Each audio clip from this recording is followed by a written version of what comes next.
ખાણ ખનીજ વિભાગ દ્વારા રેતીનું વહન કરતા વાહનોનું ચેકિંગ, બિનઅધિકૃત રેતીનું વહન કરતી 10 ટ્રકો પર કાયદેસરની કાર્યવાહી। આકસ્મિક ચેકિંગ દરમિયાન 2,40 લાખનો મુદ્દામાલ સીઝ કરાયો।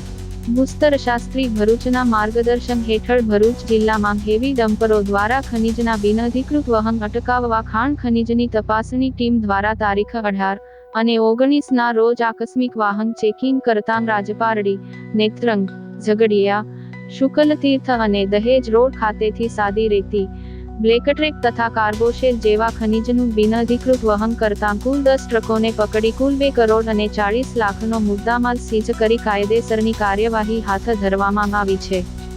ઉલ્લેખનીય છે કે ચાલુ નાણાકીય વર્ષ દરમિયાન ખાણ ખનીજ વિભાગ ભરૂચ દ્વારા ખનીજના બિનઅધિકૃત ખનન, વહન અને સંગ્રહ અંગેના કુલ 248 કેસો કરી 513.52 લાખની વસૂલાત કરવામાં આવી છે।